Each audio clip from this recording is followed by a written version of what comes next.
Ma fille de 17 ans a été bannie du mariage de ma sœur parce qu'elle était jugée trop jeune.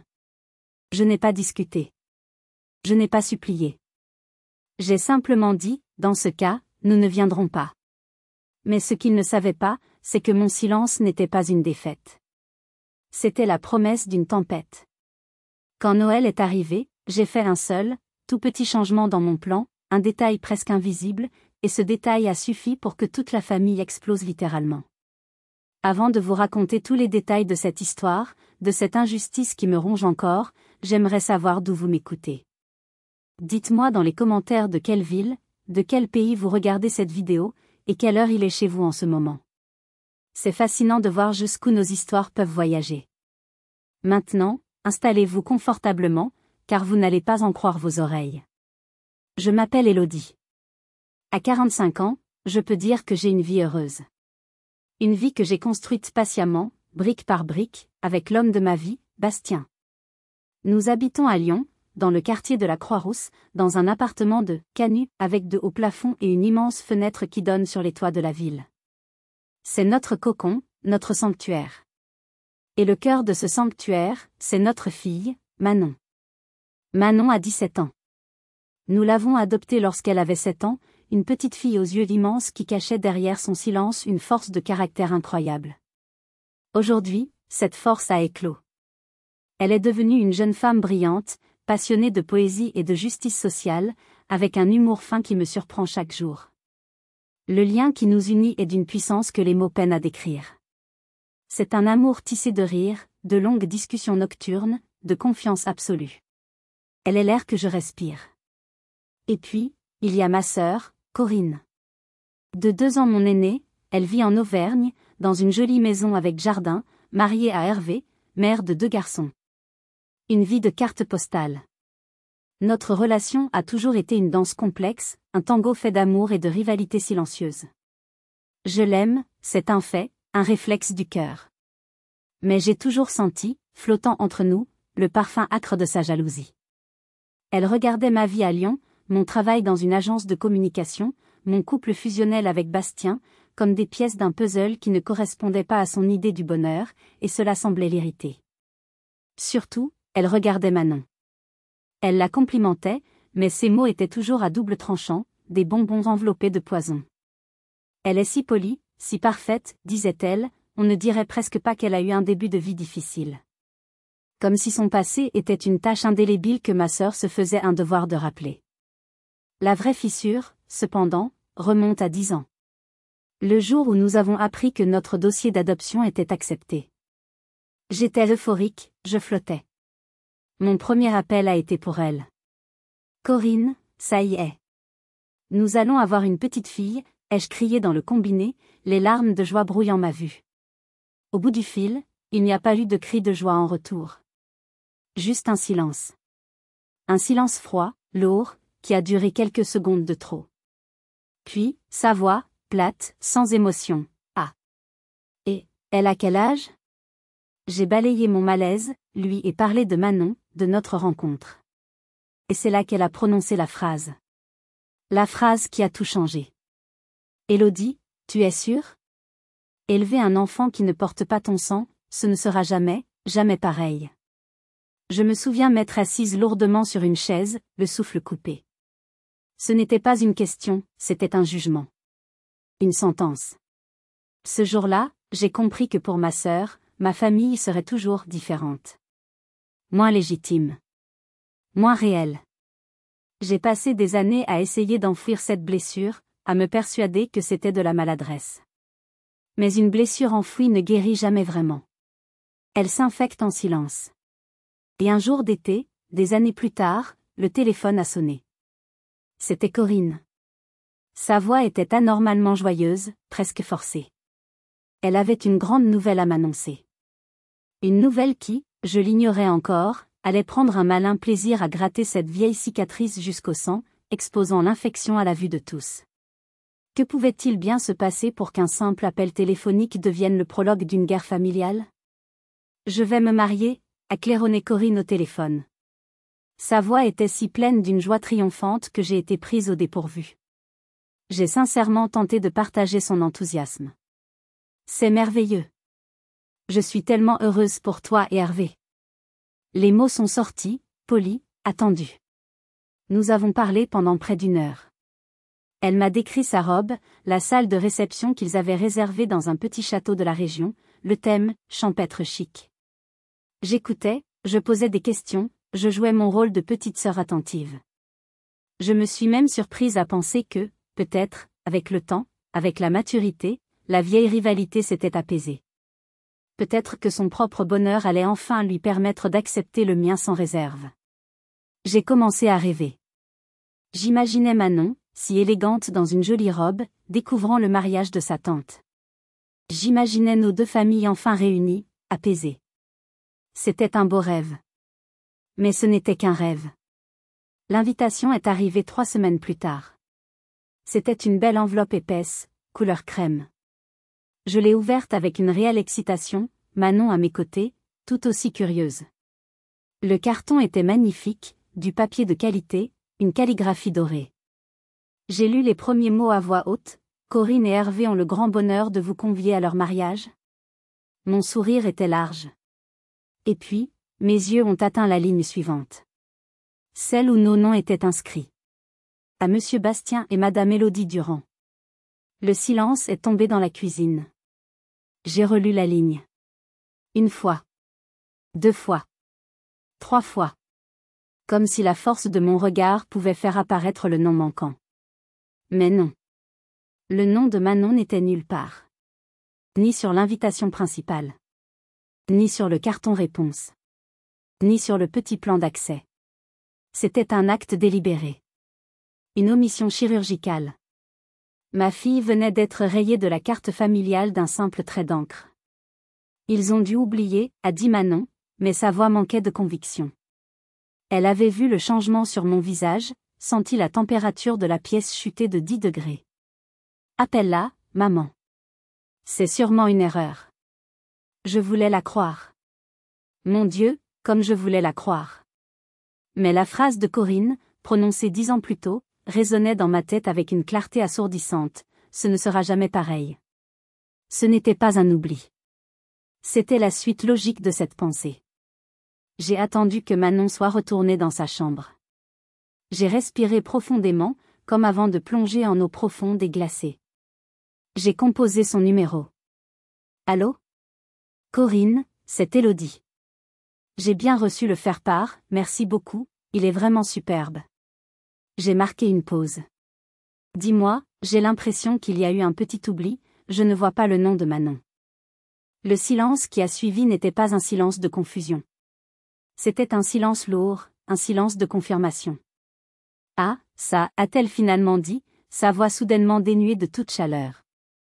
Non, Élodie, ce n'est pas un oubli. Le choc, même si je m'y attendais, a été brutal.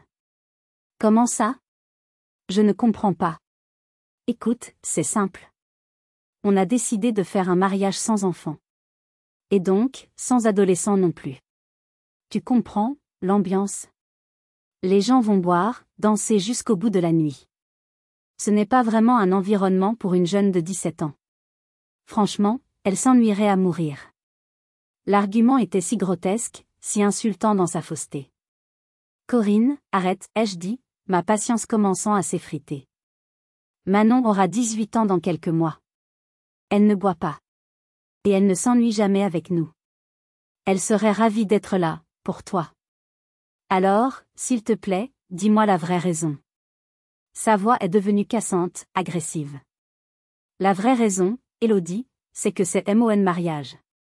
MES décision. Je veux que tout soit parfait et simple. Je ne veux pas avoir à m'inquiéter de quoi que ce soit. Je ne veux pas de complications. Le mot. Le voilà. Le mot qui a tout éclairci. Ma fille. Ma brillante, ma douce, ma merveilleuse Manon. Une complication. J'ai compris à cet instant que ma sœur ne la verrait jamais comme sa nièce. Elle la verrait toujours comme une anomalie. Une pièce étrangère dans son tableau de la famille parfaite. J'ai senti la nausée monter. J'ai murmuré un vague « je dois te laisser » et j'ai raccroché. J'avais froid, en plein mois de juillet. C'était le froid de la trahison. Ce n'était plus une simple invitation de mariage. C'était une insulte profonde, une négation de l'existence même de ma famille. Mais comment répondre à une telle attaque sans tout faire exploser? Je suis restée figée au milieu de la cuisine, le téléphone serré dans ma main comme si je voulais l'étrangler. Bastien est entré, alerté par mon silence. Il a vu mon visage et a tout de suite compris. Il m'a prise dans ses bras sans poser de questions. Dans le cocon de son étreinte, j'ai senti la colère commencer à monter, une vague chaude et puissante. Ce n'était pas une colère hystérique, mais une colère froide, lucide. La colère d'une lionne qu'on vient de provoquer. Manon est sortie de sa chambre, attirée par l'atmosphère pesante. Elle nous a regardés, ses grands yeux passant de mon visage fermé à celui, inquiet, de Bastien. « Ce n'est pas une erreur, c'est ça ?» a-t-elle demandé. Sa voix était à peine un murmure, mais elle contenait une tristesse infinie. J'ai détesté ma sœur à cet instant, d'une haine pure et intense, pour avoir mis cette tristesse dans les yeux de ma fille. J'ai pris Manon par les épaules, je l'ai regardée droit dans les yeux. Non, ma chérie. Ce n'est pas une erreur. Tante Corinne a décidé que son mariage serait sans adolescent, point. J'ai craché le mot « adolescent » avec tout le mépris que je pouvais rassembler. J'ai vu la compréhension et la peine dans son regard. Elle avait compris que ce n'était qu'un prétexte. Elle avait compris qu'elle était la seule adolescente visée par cette règle absurde. Elle a baissé les yeux un instant. J'ai vu ses épaules s'affaisser légèrement. Mon cœur s'est brisé en 1000 morceaux.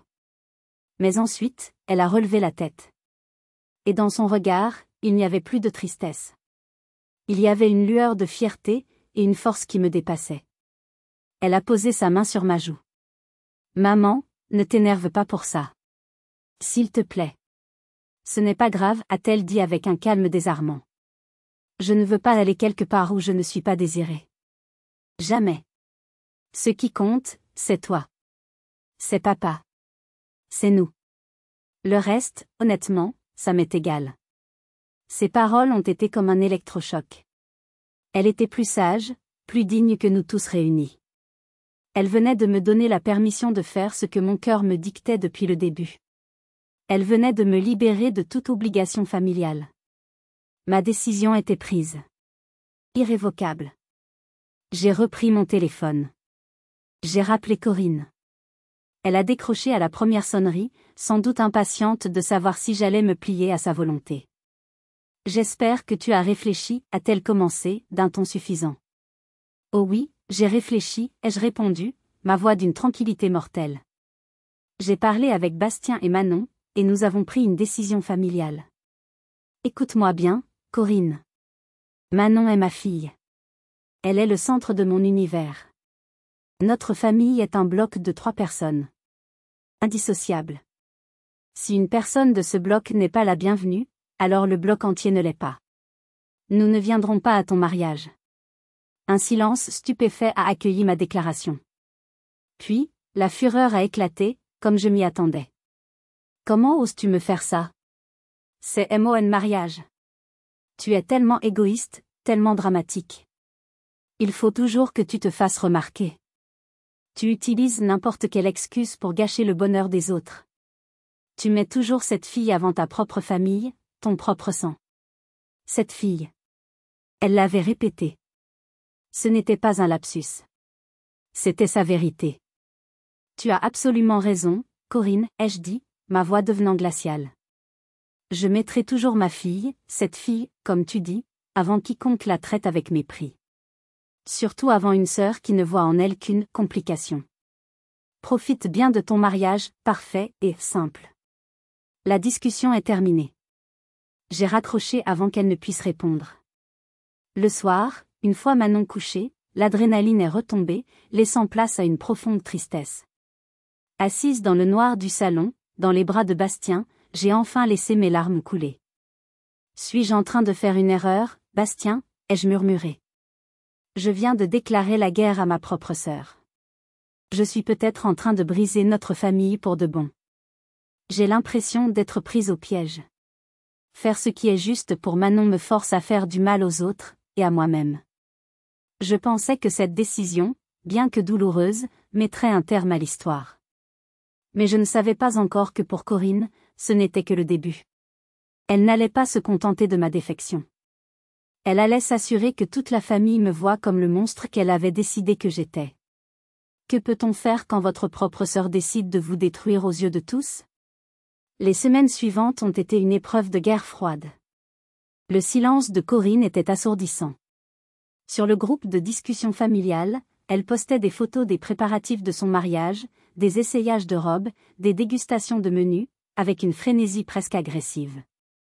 Chaque photo était une pique, un rappel de notre exclusion. Je ne réagissais pas. Je me contentais d'observer, le cœur lourd, cette mascarade du bonheur familial. Je sentais le climat changer. Les appels de ma mère se faisaient plus rares, plus brefs. Quand je l'avais au téléphone, sa voix était tendue. Elle évitait soigneusement le sujet du mariage, mais son malaise était palpable. Des cousins, d'habitude si prompts à commenter mes photos sur les réseaux sociaux, étaient devenus silencieux. Je me sentais comme une paria, jugée et condamnée sans procès. L'isolement était une prison invisible qui se refermait lentement sur moi. Et puis, un mardi soir, le coup de grâce est arrivé. Le téléphone a sonné. C'était ma tante Geneviève. La sœur de ma mère, une femme qui a toujours placé la paix familiale ou plutôt, l'apparence de la paix au-dessus de tout. Sa devise a toujours été « pas de vague ». Je savais que cet appel allait être une vague, voire un tsunami. « Élodie, ma chérie, comment vas-tu » a-t-elle commencé avec cette voix faussement douce que je connaissais si bien, celle qu'elle utilisait avant de donner un conseil non sollicité. Après les politesses d'usage, elle a plongé. « Écoute, ma puce, je t'appelle parce que je suis très inquiète. J'ai eu ta sœur au téléphone tout à l'heure. Elle était en larmes, la pauvre. Complètement anéantie. » J'ai serré les poings. « Anéantie ? C'est une blague ? C'est elle qui ? Laisse-moi finir, m'a-t-elle coupé. Elle m'a tout raconté, Élodie. Et franchement, je suis tombée des nues. Je ne te reconnais pas là-dedans. Elle m'a expliqué que tu avais très mal pris le fait que Manon ne soit pas choisie comme demoiselle d'honneur, que tu avais fait une crise terrible, en menaçant de tout gâcher si elle n'obtenait pas ce qu'elle voulait. Elle dit que tu as essayé de lui imposer tes volontés pour son propre mariage. Le choc a été si violent que j'ai dû m'asseoir. Le mensonge était si énorme, si total, qu'il en devenait presque absurde. Elle n'avait pas juste tordu la vérité. Elle avait inventé une réalité alternative complète, une fiction dans laquelle j'avais le mauvais rôle, celui de la diva capricieuse et méchante. C'était diabolique. Tante Geneviève, ce n'est pas ce qui s'est passé. C'est un mensonge absolu. Elle a banni Manon du mariage. C'est ça, la vérité. Elle a poussé un long soupir d'exaspération. Élodie, Élodie. Pourquoi faut-il toujours que tu compliques tout? Ta sœur va se marier. C'est un moment important. Elle est sous pression. Tu devrais être plus compréhensive. Elle pleurait, je te dis. Pourquoi ne pas simplement l'appeler? Tu lui dis que tu es désolé, que tu t'es emporté. Fais un geste. Pour le bien de la famille. Ta mère est si malheureuse de cette situation. Tu es en train de la faire souffrir, tu sais. Le coup de la culpabilisation. L'arme ultime des manipulateurs. J'étais passé de victime à coupable en une seule conversation. On me demandait de m'excuser pour une faute que je n'avais pas commise, de valider un mensonge pour préserver une paix factice. C'était insupportable. La tristesse qui m'habitait s'est transformée en une colère froide. Non, ai-je dit, ma voix tranchante. Écoute-moi bien, ma tante. Je ne m'excuserai pas. Je ne validerai pas les mensonges de ma sœur. La seule chose qui fait souffrir notre mère, c'est que l'une de ses filles est une menteuse manipulatrice, et que l'autre refuse d'être sa victime. Si la famille préfère croire à une fable confortable plutôt que de chercher la vérité, alors je ne veux plus faire partie de ce genre de famille. J'ai mis fin à l'appel, le cœur battant à tout rompre. Et c'est là, amis auditeurs, que je dois vous poser une question. À ce moment précis, si vous aviez été à ma place, qu'auriez-vous fait? Auriez-vous cédé à la pression familiale pour faire la paix, même si cela signifiait trahir vos propres principes et accepter d'être le méchant de l'histoire? Ou seriez-vous resté ferme, au risque de vous aliéner définitivement une partie de votre famille? Dites-le moi dans les commentaires, car cette nuit-là, je me suis sentie la personne la plus seule au monde, et je me demande vraiment ce que j'aurais dû faire. J'avais gagné une bataille, mais je réalisais que la guerre, elle, ne faisait que commencer. L'automne est arrivé, et avec lui, le jour du mariage. Je n'ai pas pu m'empêcher, ce samedi-là, d'avoir une pensée pour ma sœur. Une pensée étrange, un mélange de tristesse, de colère et d'un reste d'affection fraternelle qui refusait de mourir. Nous avons passé la journée en famille, tous les trois. Nous sommes allés au parc de la Tête d'Or, nous avons fait une longue balade, nous avons mangé des gaufres. Nous avons créé notre propre célébration, notre propre bulle de bonheur pour contrer le poison qui se répandait ailleurs. Le soir, je n'ai pas pu résister. J'ai ouvert Facebook. Et les photos étaient là. Des dizaines de photos, publiées avec une vitesse frénétique. Corinne, radieuse dans sa robe blanche.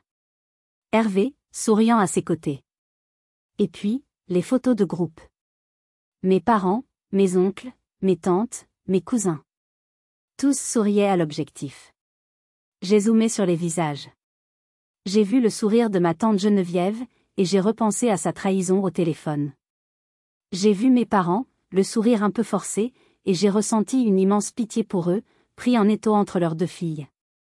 En regardant tous ces visages familiers, je me suis sentie comme une étrangère. J'ai compris que le mensonge de Corinne avait fonctionné. Pour eux tous, en ce jour de fête, j'étais la grande absente, la méchante sœur égoïste qui avait boudé le plus beau jour de la vie de sa cadette. L'injustice de la situation m'a serré la gorge. J'ai fermé l'ordinateur, les larmes aux yeux. Les semaines ont passé. Le silence de la famille est devenu la nouvelle norme.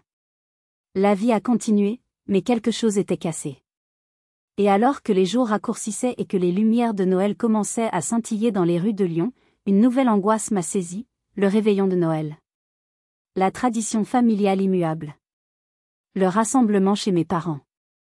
L'idée de me retrouver dans la même pièce que Corinne, de devoir faire semblant, était une perspective insupportable. Un soir, alors que je faisais la liste des cadeaux de Noël, une habitude mécanique, Bastien s'est approché. « Tu ne vas quand même pas leur faire de cadeaux ?» a-t-il demandé, l'incrédulité dans la voix. « À Corinne et sa famille ? Après tout ce qu'elle t'a fait ?» J'ai levé les yeux de mon carnet. Un sourire énigmatique s'est dessiné sur mes lèvres. « Si, Bastien. Je vais même leur faire de très beaux cadeaux. » Il m'a regardé comme si j'avais perdu la raison. « Élodie, je ne te suis pas. C'est de la folie. Tu vas te faire humilier une fois de plus. » « Non, ai-je répondu doucement. Pas cette fois. Et je lui ai expliqué mon plan. Un plan qui avait germé dans mon esprit durant une longue nuit d'insomnie. Une idée si simple, si dénuée de violence, qu'elle en devenait redoutable. Je n'allais pas me justifier. Je n'allais pas provoquer de scène. Mon arme serait le silence, la politesse, et un tout petit détail. Un grain de sable dans l'engrenage bien huilé de leur hypocrisie. Ma mission, cadeau de Noël, est devenue une opération stratégique. J'ai passé un samedi entier dans les magasins. J'ai choisi avec un soin infini une magnifique écharpe en cachemire pour Corinne, sa couleur préférée. J'ai trouvé pour Hervé un coffret d'une vieille eau-de-vie qu'il adorait. Pour mes neveux, j'ai déniché les jeux vidéo qu'ils réclamaient depuis des mois. J'ai dépensé plus que d'habitude. Chaque cadeau devait être irréprochable. Puis est venue l'étape de l'emballage. J'ai choisi le plus beau papier, des rubans de velours, des étiquettes élégantes. Chaque paquet était une petite œuvre d'art, un cheval de Troie de bienveillance apparente. Pendant que mes mains s'affairaient, mon esprit était clair. Ce n'était pas une vengeance mesquine. La vengeance cherche à détruire. Mon but était différent. Je voulais révéler.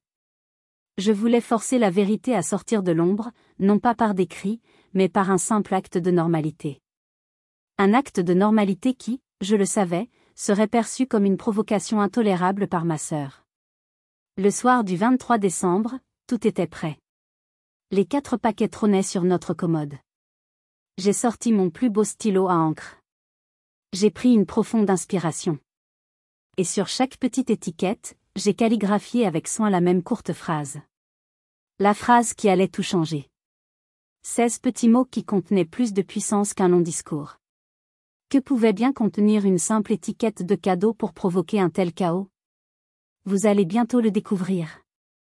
Le trajet en voiture vers la maison de mes parents en Auvergne ressemblait à un voyage vers le front. L'habitacle était rempli d'un silence tendu, seulement brisé par les chants de Noël sirupeux qui s'échappaient de la radio, créant un contraste presque comique avec notre humeur. Bastien avait le regard fixé sur la route, les mâchoires serrées. Manon, à l'arrière, avait mis ses écouteurs, se réfugiant dans sa bulle musicale. Quant à moi, je repassais le scénario dans ma tête, encore et encore. Avant de partir, nous avions tenu un petit « conseil de guerre » dans notre salon. Écoutez, avais-je dit, la règle ce soir est simple. On reste digne. On est poli avec tout le monde. On ne répond à aucune provocation. On est un bloc. On arrive ensemble, on reste ensemble, on repart ensemble. Compris? Ils avaient hoché la tête, solidaires. Lorsque nous nous sommes garés devant la maison de mon enfance, mon cœur s'est mis à battre plus fort. Les lumières chaudes qui s'échappaient des fenêtres, la fumée qui sortait de la cheminée, tout évoquait des souvenirs heureux. Mais ce soir, cette maison me semblait être un territoire ennemi. Nous avons sonné. C'est ma mère qui a ouvert. Son sourire était si fragile que j'ai cru qu'il allait se briser. Vous voilà. Entrez, entrez vite, il fait froid. Ses gestes étaient trop rapides, sa voix trop haute. Elle était terriblement nerveuse. En entrant dans le salon, nous avons été accueillis par un mur de silence. Ils étaient tous là. Corinne, Hervé, leurs enfants, tante Geneviève, mes oncles. La conversation animée qui était en cours s'est éteinte instantanément, comme si quelqu'un avait appuyé sur un interrupteur. Tous les regards se sont tournés vers nous. C'était un accueil glacial, hostile. Corinne m'a fusillé du regard, un rictus de mépris sur les lèvres, avant de se détourner et de dire quelque chose à l'oreille de son mari. Tante Geneviève s'est affairée autour du buffet, évitant soigneusement de croiser mes yeux. Seul Hervé, toujours mal à l'aise dans les conflits, nous a adressé un vague « salut » avant de se replonger dans son verre. J'ai avancé, la tête haute. J'ai traversé le salon, ce champ de mine de regards hostiles, et j'ai déposé mes 4 cadeaux au pied du grand sapin qui scintillait dans un coin. Mes paquets, si parfaits, si innocents, semblaient presque déplacés dans cette atmosphère empoisonnée. Je les ai arrangés avec soin, consciente que chaque geste était épié. L'apéritif a été une longue et pénible comédie.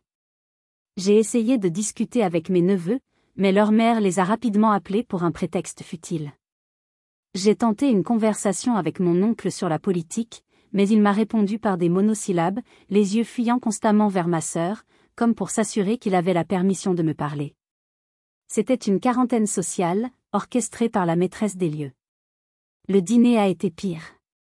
Nous étions assis directement en face d'eux. La table était un no man's land. Nous avons mangé la traditionnelle dinde au marron dans un silence quasi religieux, seulement ponctué par le bruit des couverts et les tentatives désespérées de ma mère pour lancer des sujets de conversation neutres qui mouraient au bout de 2 phrases. Corinne ne m'a pas adressé un seul mot, mais elle ne m'a pas quitté des yeux. C'était un duel de regards par-dessus les verres en cristal et les assiettes de fête. Elle attendait que je craque. Que je pleure. Que je m'excuse. Elle attendait une reddition que je n'étais pas prête à lui offrir. Enfin, après un dessert que personne n'a vraiment apprécié, le moment fatidique est arrivé. Mon père, dans le rôle ingrat du maître de cérémonie, s'est levé et a annoncé d'une voix qui se voulait joviale mais qui tremblait légèrement. « Bon, les enfants. C'est l'heure des cadeaux. » Un frisson a parcouru l'assemblée. La trêve de Noël était terminée. L'heure des comptes avait sonné. Qui allait allumer la mèche en premier? Comme chaque année, ce sont les enfants qui ont été désignés pour jouer les lutins du Père Noël. Mes neveux, Théo, 10 ans, et Lucas, 12 ans, se sont rués vers le sapin, oubliant pour un instant la tension palpable qui régnait dans la pièce. Ils ont commencé la distribution, leur voix jeune et excitée égrenant les noms inscrits sur les paquets. Ça, c'est pour papy. Ça, c'est pour tante Geneviève. L'ambiance s'est légèrement détendue. Le bruit du papier cadeau déchiré, les exclamations de surprise et les merci polis créaient une illusion de normalité. Je regardais la scène, mon cœur battant à un rythme sourd et régulier dans ma poitrine. J'attendais. Bastien a posé discrètement sa main sur mon genou sous la table, un geste de soutien silencieux. Puis, le moment est venu. Tiens, maman, celui-là, il est super joli, c'est pour toi, a dit Théo, le plus jeune, en tendant à Corinne le paquet contenant la fameuse écharpe en cachemire. Corinne a pris le cadeau. J'ai vu son regard croiser le mien par-dessus la tête de son fils. Un petit sourire triomphant flottait sur ses lèvres. Pour elle, ce cadeau était un drapeau blanc. Mon acte de reddition. La preuve que j'étais revenue dans le rang, prête à oublier et à me faire pardonner. Elle a commencé à défaire le ruban avec une lenteur théâtrale, savourant sa victoire supposée. Mais Théo, dans son innocence, a attrapé la petite étiquette cartonnée qui se balançait au bout du fil doré. « C'est de qui ?» a-t-il demandé, ses yeux parcourant l'écriture. Et puis, avec cette voix claire et perçante des enfants qui ne savent pas qu'ils sont sur le point de déclencher une catastrophe, il a lu à haute et intelligible voix. « Joyeux Noël, de la part d'Élodie, Bastien et Manon. » Le temps s'est suspendu. Si un silence pouvait avoir un son, ce serait celui d'une déflagration. Tous les bruits se sont arrêtés. Les conversations se sont tues en milieu de phrases. Les gestes se sont figés. C'était comme si quelqu'un avait coupé le son du monde. Une trentaine de paires d'yeux se sont instantanément tournés vers la petite étiquette. Puis, comme un seul homme, tous les regards se sont levés pour se fixer sur le visage de ma sœur. La transformation a été fascinante et terrifiante à observer. Son sourire suffisant s'est évaporé, comme effacé par un chiffon invisible. Ses yeux se sont agrandis, fixant l'étiquette avec une incrédulité totale. Son visage a perdu toutes ses couleurs, devenant cireux sous la lumière chaude des guirlandes du sapin. Pour être sûr que personne n'ait mal entendu, son fils aîné, Lucas, qui venait de trouver son propre cadeau, s'est exclamé « Moi aussi j'en ai un qui vient d'eux ». C'est écrit « Joyeux Noël Lucas » de la part d'Élodie, Bastien et Manon. La deuxième détonation. La confirmation. Ce n'était pas une erreur d'inattention. C'était un acte délibéré. Une déclaration. Je suis restée parfaitement immobile, une statue de calme au milieu du chaos imminent. Je n'avais rien fait de mal. J'avais simplement signé un cadeau de la part de ma famille. De toute ma famille. C'était un fait. C'était la vérité. Mais je savais que dans cette maison, à ce moment précis, la vérité était un explosif. J'ai observé Corinne. J'ai vu le choc se muer en confusion, puis la confusion laisser place à une réalisation horrifiée. Et enfin, j'ai vu la colère monter. Une colère sombre, volcanique. J'ai vu ses narines frémir, sa mâchoire se contracter. Ses mains, qui tenaient le cadeau, se sont mises à trembler. Elle a levé les yeux vers moi. Le regard qu'elle m'a décoché n'avait plus rien d'humain. C'était un regard de haine pure, distillée, une haine qui venait des profondeurs de son être. C'était le regard de quelqu'un qui se sentait acculé, démasqué, humilié publiquement. Et j'ai compris à cet instant qu'elle n'allait pas rester silencieuse. J'avais déclenché une avalanche, et elle allait tous nous emporter dans sa fureur. Que allait-elle faire? L'humiliation publique allait-elle la faire avouer, ou la pousser à commettre l'irréparable? Le barrage a cédé. La fureur de Corinne, contenue depuis des mois, a déferlé sur le salon de Noël avec la violence d'un torrent en crue. Elle s'est levée d'un seul coup, renversant presque son verre de vin sur la table basse. D'un geste rageur, elle a arraché le paquet des mains de son fils, qui a reculé, effrayé. « Qu'est-ce que c'est que ça ?» a-t-elle hurlé, sa voix se brisant sous le coup de l'émotion. Elle n'a pas seulement jeté le cadeau par terre. Elle l'a lancé avec une force vicieuse en direction de la cheminée, où il a atterri dans un bruit mat à quelques centimètres des flammes. Un cri d'effroi collectif a parcouru la pièce. Mes neveux se sont réfugiés derrière les jambes de leur père. Ma mère a porté la main à son cœur, le visage livide. Corinne, hors d'elle, le visage congestionné par la colère, a fait quelques pas vers moi. Elle s'est arrêtée au milieu de la pièce, le doigt pointé dans ma direction, tremblant de rage. « Comment oses-tu » a-t-elle répété, sa voix montant d'une octave. « Comment oses-tu venir ici et faire une chose pareille ?» Tu es diabolique. Tu as planifié ça, n'est-ce pas? Tu as fait ça exprès pour me détruire, pour m'humilier devant toute la famille. Je suis restée silencieuse. Mon silence semblait l'enrager encore plus. Tu as tout fait pour ruiner le plus beau jour de ma vie, a-t-elle continué, sa voix se transformant en un cri perçant. Tu as refusé de venir à mon mariage, tu as raconté des mensonges sur mon compte, et maintenant tu viens gâcher Noël. Tu ne supportes pas de ne pas être le centre de l'attention, c'est ça? Il faut toujours que tout tourne autour de toi et de ta petite famille parfaite. Elle arpentait le salon comme un animal en cage, ses gestes désordonnés, ses yeux lançant des éclairs. Puis, elle s'est penchée, a ramassé la petite étiquette tombée sur le sol. Elle l'a brandie comme une preuve de ma trahison. Je t'avais pourtant prévenu. Je t'avais dit que je ne voulais pas d'elle ici. Je t'avais dit que je ne voulais pas de complications. Mais tu ne peux pas t'en empêcher. Il faut que tu nous la forces dans la gorge, que tu nous l'affiches sous le nez, même sur une stupide étiquette de cadeau. Elle. Là. Les mots étaient sortis. Les mots qui niaient le prénom, l'identité. Les mots qui réduisaient ma fille à un problème. Et puis, le venin final. La vérité derrière la vérité.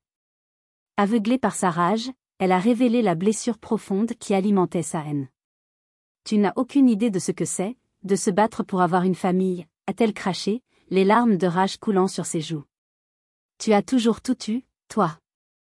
Un mari qui te vénère, une carrière qui te plaît, et même une fille. Une fille parfaite, toute faite, que tu n'as même pas eu le courage de porter. Tu es juste allé la chercher dans un catalogue, comme on choisit un meuble. Tu sais ce que j'ai enduré, moi, pour avoir mes fils? Les rendez-vous chez les médecins, les traitements, les fausses couches? Tu sais la douleur, l'humiliation que c'est. Et toi, tu débarques, tu joues les mères modèles avec ton adoption facile. Tu n'as aucun droit de me faire la leçon. Tu ne sais rien de la vraie vie, de la vraie souffrance, de la vraie maternité. Un silence de mort est tombé sur la pièce. Un silence assourdissant. Elle avait tout dit. Devant ses enfants. Devant son mari. Devant nos parents. Elle avait vidé son sac de jalousie, de douleur et de ressentiment. Elle avait étalé à la vue de tous la racine empoisonnée de son comportement. Elle venait de me livrer sur un plateau d'argent la clé de toute cette histoire. Le piège, que j'avais simplement posé, venait de se refermer sur elle, actionné par sa propre fureur. Elle était prise au piège. Comment allais-je utiliser cette confession involontaire pour mettre fin à cette mascarade une bonne fois pour toutes? Dans le silence de plomb qui a suivi l'ouragan verbal de ma sœur, je me suis levée.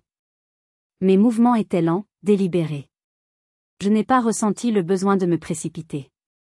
Le temps jouait en ma faveur. Chaque seconde de silence qui s'écoulait rendait ses paroles plus assourdissantes, plus indélébiles. Je l'ai regardée. Elle était encore haletante, le corps secoué de spasmes de colère. La fureur dans ses yeux commençait à se mêler d'une lueur de panique, comme si elle réalisait l'énormité de ce qu'elle venait de déballer. Je me suis approchée d'elle, non pas de manière agressive, mais pour réduire la distance, pour que ma réponse soit personnelle, presque intime, même si toute la pièce nous écoutait. Tu as fini, ai-je demandé, ma voix basse mais parfaitement claire. Elle n'a pas répondu. Elle m'a juste dévisagé, les lèvres tremblantes.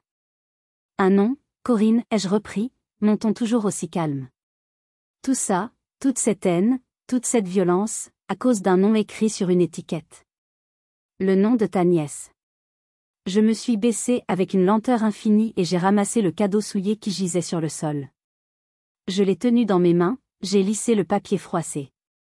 Ce cadeau, ai-je dit en le lui montrant, était un geste de paix. Un cadeau de ma famille à la tienne.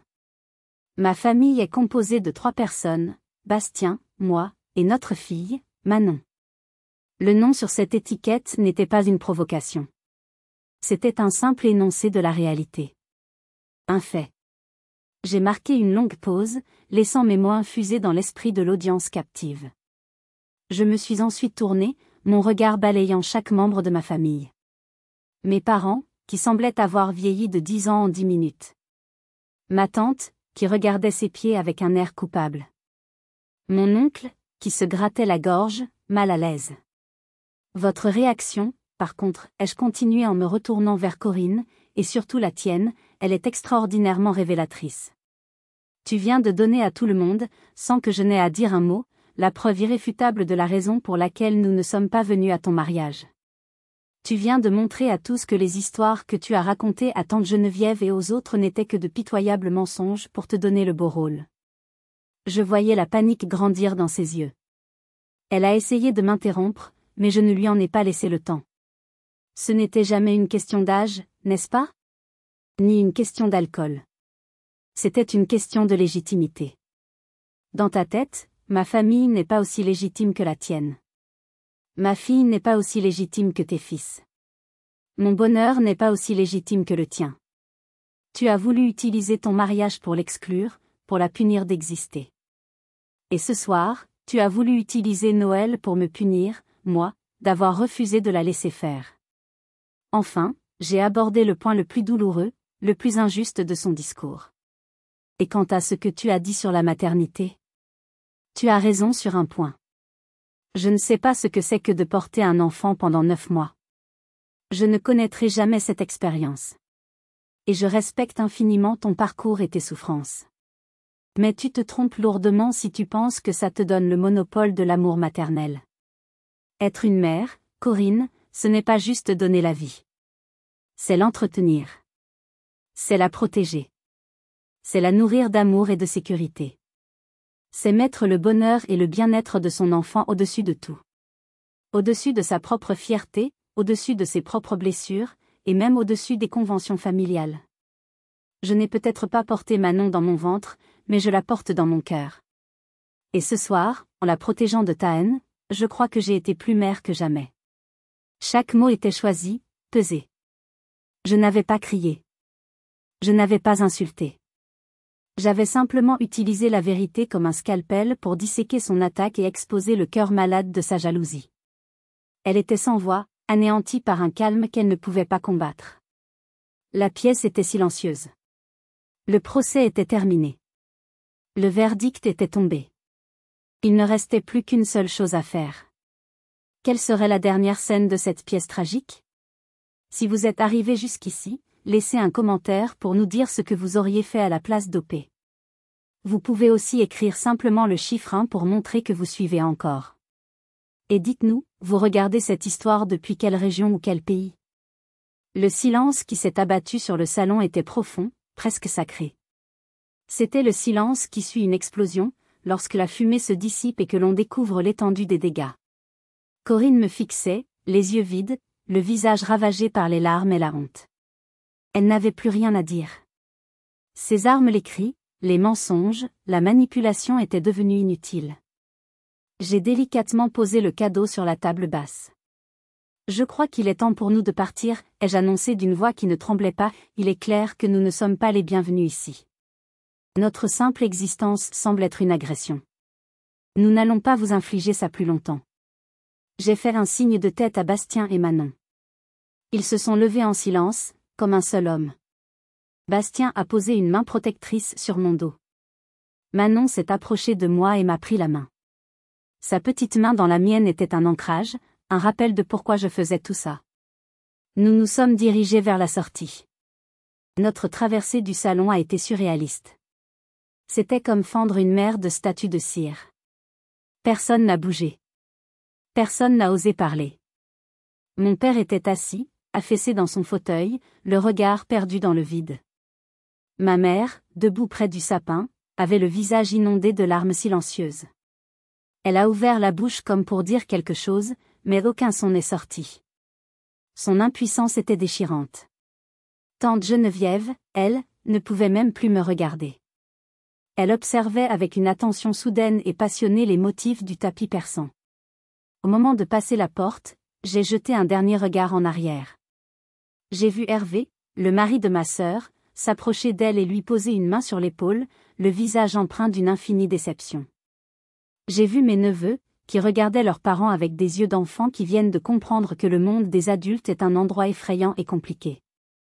Et j'ai vu Corinne, seule au milieu des ruines de sa propre création. Je n'ai ressenti ni haine, ni triomphe. Juste un vide immense. Une tristesse abyssale pour la sœur que j'avais perdue il y a bien longtemps. Dehors, l'air glacial de la nuit de Noël a fouetté mon visage. C'était une sensation bienvenue, purifiante.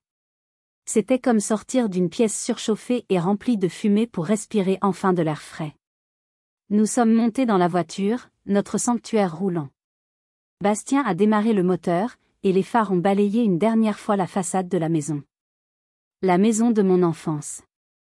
Un lieu de rire et de souvenirs, désormais entaché par la laideur de cette soirée.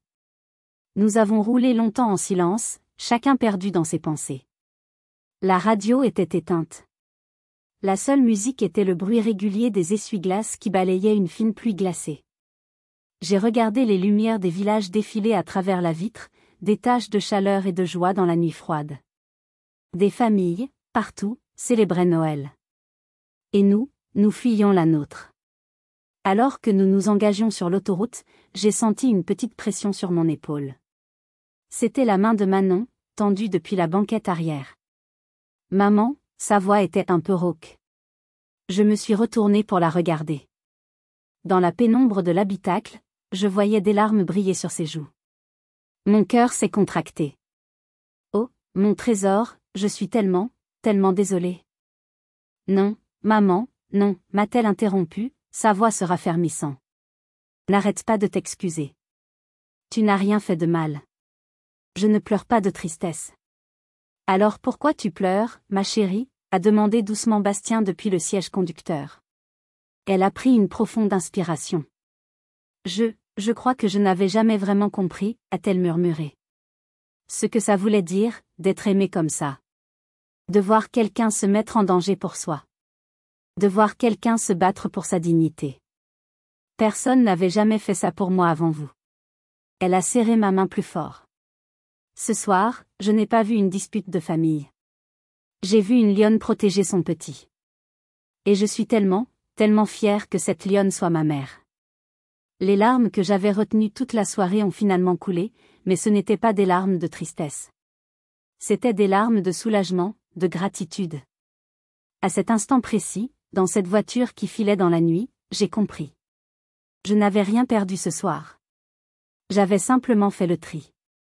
J'avais échangé une famille de sang toxique contre la certitude absolue que ma vraie famille, mon clan, mon tout, était là, avec moi, dans cette voiture. Mais quelle leçon tirer de tout ça? Comment reconstruire sa vie quand les ponts familiaux ont été brûlés? Nous sommes arrivés à Lyon alors que la ville commençait à peine à s'éveiller le matin de Noël. Les rues étaient désertes, baignées d'une lumière pâle et laiteuse. Notre appartement, après le tumulte de la veille, nous a semblé être le port le plus sûr du monde. Nous étions épuisés, vidés, mais étrangement sereins. Nous n'avons pas fait de grand débriefing. Les mots n'étaient pas nécessaires. Nous avons enlevé nos manteaux, nous avons enfilé des pyjamas confortables. Bastien a mis de la musique douce. J'ai préparé 3 grands bols de chocolat chaud, le vrai, avec de la crème fouettée. Manon a sorti le grand plaid en fausse fourrure du salon. Nous nous sommes blottis tous les 3 sur le canapé, serrés les uns contre les autres. Nous avons mis un vieux film de Noël, une comédie stupide que nous connaissions par cœur. Et c'était parfait. Dans le silence et la chaleur de notre petit cocon, nous avons célébré notre propre Noël. Un Noël basé non pas sur des traditions vides, mais sur une solidarité et un amour indéfectibles. C'était, sans l'ombre d'un doute, le plus beau Noël de ma vie. Les jours et les semaines qui ont suivi ont été ceux de la reconstruction. Mon téléphone n'a pas beaucoup sonné. Corinne n'a plus jamais donné signe de vie. C'est comme si j'avais cessé d'exister pour elle. Au début, ma mère a tenté une médiation. Elle m'appelait, la voix pleine de larmes, me suppliant de faire un effort, de pardonner à ma sœur qui ne va pas bien. Je l'ai écoutée patiemment, puis je lui ai répondu avec une tendresse infinie mais une fermeté nouvelle. Maman, j'aime Corinne, mais je ne peux plus la laisser nous faire du mal. Le pardon, ce n'est pas un chèque en blanc pour la cruauté. Il ne peut y avoir de réconciliation que s'il y a une reconnaissance du mal qui a été fait. Et je ne sacrifierai plus jamais la santé mentale de ma fille sur l'autel de la paix familiale. Cela a pris du temps, mais je crois qu'elle a fini par comprendre. Notre relation a changé, elle est devenue plus honnête, plus respectueuse de mes limites. Avec le reste de la famille, le schisme était acté. Certains ont choisi leur camp, celui du silence et de la non-confrontation. D'autres, quelques rares cousins, m'ont envoyé des messages de soutien discret. La grande famille unie de mon enfance n'était plus qu'une illusion. Et c'était douloureux, mais aussi libérateur. Car cette épreuve m'a enseigné la leçon la plus importante de ma vie d'adulte. Une leçon que je veux partager avec vous aujourd'hui comme une conclusion, ou peut-être comme un nouveau départ. La famille, la vraie, ce n'est pas une question de génétique. Ce n'est pas une dette que l'on contracte à la naissance. C'est un choix. C'est la famille que l'on se construit. Ce sont les amis qui répondent au téléphone à 3 heures du matin. C'est le conjoint qui est votre partenaire dans la tempête comme dans le calme. Ce sont les enfants, qu'ils soient nés de vous ou non, que vous choisissez d'aimer et de protéger contre vent et marée. La vraie famille, c'est un club dont les seuls critères d'adhésion sont l'amour, le respect et la loyauté. Et parfois, pour protéger ce club, il faut avoir le courage de fermer la porte. De construire une forteresse non pas pour s'isoler du monde, mais pour se protéger de ceux qui veulent empoisonner votre puits. Dire « non ». Dire « ça suffit ». Tracer une ligne dans le sable et refuser que quiconque la franchisse. Ce n'est pas un acte de méchanceté. C'est le plus grand acte d'amour qui soit, l'amour de soi, et l'amour de ceux qui comptent vraiment. Mon histoire n'est pas une tragédie. C'est une histoire d'émancipation. Et c'est là que je veux vous entendre. Ma définition de la famille a été forgée dans le feu de ce conflit. Et vous, quelle est la vôtre? Qu'est-ce qui définit une famille pour vous? Est-ce que ce sont les liens du sang, quoi qu'il en coûte? Ou est-ce la qualité des liens, le respect mutuel, la sécurité émotionnelle? Racontez-moi votre histoire, votre définition, dans les commentaires ci-dessous. Chaque voix, chaque expérience, nous aide à nous sentir moins seuls dans ce cheminement. Si cette histoire a trouvé un écho en vous, merci de laisser un like pour me le faire savoir, et n'oubliez pas de vous abonner pour d'autres récits. Car nous méritons tous de trouver notre tribu, notre port d'attache, notre véritable famille. Merci infiniment de m'avoir écouté.